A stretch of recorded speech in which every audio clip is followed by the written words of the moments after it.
Now we get to the fun part. Number 5, Izumi. The only non-dragon on this list. Izumi is... I can't call her a protagonist, but I can't call her an antagonist. And what I mean is, she's sort of in the middle ground. She wants to save the dragon world that she herself had created, even if it means maybe putting the human world at risk. And she joins your quest to help you save both, but it's shown in at least one or two of the endings that if the human world can't be saved, then she doesn't want you to try and go back if the dragon world is saved. But at the same time, she's the regulator and the moderator for pretty much all the events that happen. And her disguise as the administrator, spot on perfect. When I first got around the game the first few times, that was a complete shocker. Her backstory is really goddamn insane, that she was along the first people who went back in time to create these dragons in the first place. And her whole story arc at the end of the true ending just puts the whole story in perspective and puts it all together. And I have to give her in the top 5, and so I put her as number 5. Number 4, Remy. Remy is a character that I personally wanted to save for last. And my reason for that is I had already had a generalization of what Remy was going to be like, because I had seen some gameplay of the original Dragon Dating Simulator, and so I had a bleak representation of what I should expect from Remy. But that's not to say that I didn't like it. I actually saved Remy for last because I actually wanted to do him last. And my reason for that is that I wanted to actually enjoy his route last once I had started putting pieces together about the world around him. And seeing his interactions with some of the other characters really put it into perspective that his life is very, very bleak and depressing. And all the things he suffered through, and pretty much losing the love of his life, and constantly blaming himself for it, even going as far as when he gets pushed too far, committing suicide and hanging himself. It's I'd never encountered the scene, but apparently all of my friends did. And how they described it, it just sounds fucking bleak and horrible. And it really puts his personality into perspective. He acts happy and sure of himself because he really isn't. And he wants to hide that fact because he feels scared and alone. And it really shows in his personality.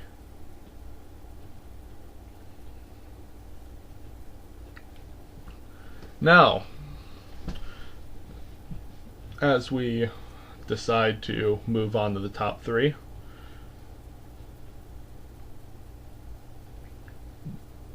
can you guess what the top 3 is going to be? Number 3, Anna. Now, I had no idea how Anna's route was going to be at first. I met her once beforehand, and that was at the very beginning of the game when she asked you for a sample of your blood. And my first playthrough, I had mentioned I had made a joke comment saying that, like, yeah, she wants my dick, and I guess in a way that's half true. Anna's personality is she likes to be the dominant one. She likes to feel like she has power or that she's in charge, and it really goes into her backstory as to why she's become the way she is.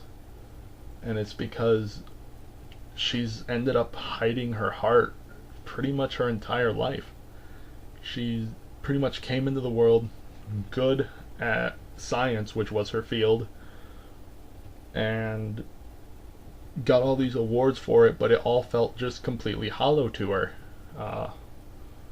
All she really wanted was to actually be congratulated, to be seen as important to somebody. And having her only friend she had completely pass away by cancer ended up pushing her into a weird spot where she wanted to try and seek cures for illnesses and such. And due to an unforeseen sort of events, she ended up contracting cancer herself. And pretty much it seems to have broken her completely on a mental level. And it, like, just by her actions you can see that she wants to hold on and try to actually make a cure for cancer to save herself, even if it goes against ethics or if it goes against law. And at the same time you can see that she's pretty much thrown everything away, that she doesn't want to let anyone in because she knows that she's gonna go, and she doesn't want them around to hurt when she ends up leaving. And even in the true ending, you can see her keep up this wall until it gets personal between her and another character. And then you can really see that Anna does have a soft side. It's just she's hidden it for so long that she's not sure how to use it anymore. And her endings are really sad, and it's mostly because of the condition she's in and how she treats the world around her because of it.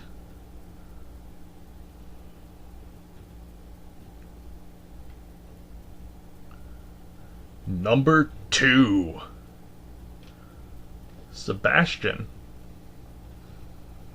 Now, Sebastian is the second dragon you meet in the entire game. And whenever you start a new playthrough, he's the first dragon you meet as the day starts and he greets you at the door. Sebastian, they didn't do a whole lot with Sebastian, but his presence is very important as he is pretty much your guard at the beginning and becomes pretty much one of the main working force of the police later on. And alone, Sebastian is a character they built up a little bit, but then casted him to the side.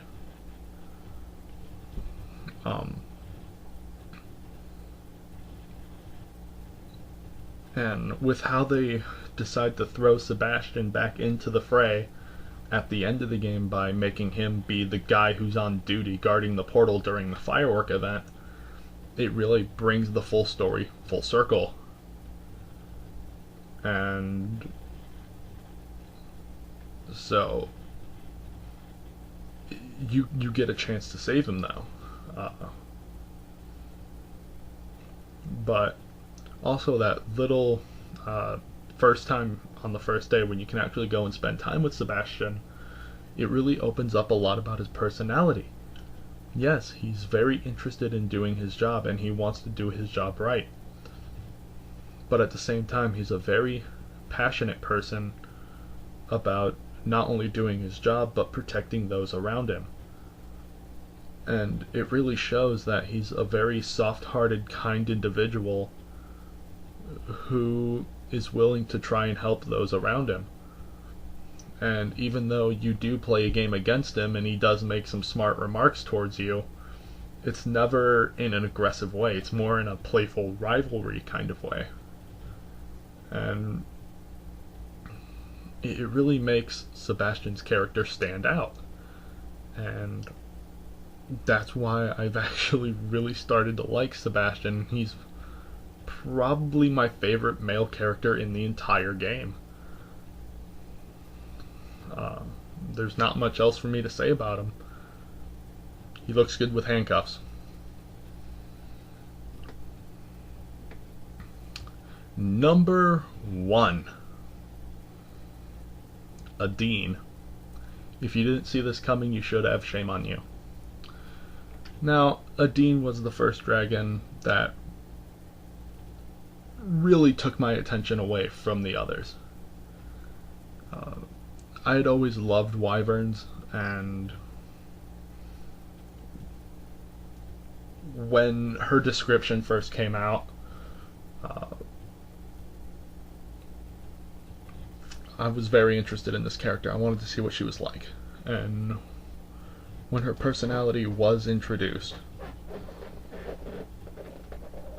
in a way it made me smile on a completely different level, and it was for a reason you might not have expected. And it's that I love her personality. She is a lighthearted, carefree person, but at the same time, she is very motherly, yet jolly at the same time. It's kind of an odd mix. She's a very, very caring, kind-hearted person, and she enjoys having a good time and having good fun and making jokes and such. She works at a diner or cafe or whatever you want to call it. She does deliveries and such from the diner, and she also volunteers her time to help out at the orphanage. And she's a very moral-based person. She tries to do the right thing whenever possible. But she also has a very big ambition to enter these flying competitions for stunt flying and win and show off her skills to all these judges and all these people around her. But that's all held back because of her position and financial status. And it's really that really got me to feel in line with this character and to feel involved with this character. And her personality just clicked with me. If you watched my second episode, when I go around and meet all the other dragons, you'd understand what I mean when I first meet her and I get my first dialogue with her. She's amazing, and it's because of how she interacts with others. And you can clearly see that she's a pure-hearted, very kind person, but at the same time, she knows what's right and wrong, and she doesn't really want to hurt anybody. But yet,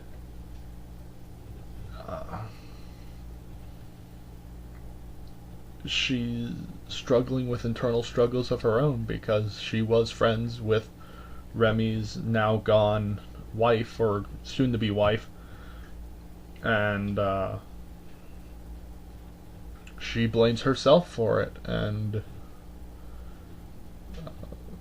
she knew that Remy's wife was pregnant when she died and never told him, and she's been holding all this guilt inside her. And instead of where Remy was being held back by it, she was pretty much using it to propel herself forward, to want to make the world a better place. And it really shows with her character that she's the type to get up and move on, even though she's injured herself in the story and got the entry to the competition. She couldn't enter because her injury, and if she would have tried to enter, she would have died. And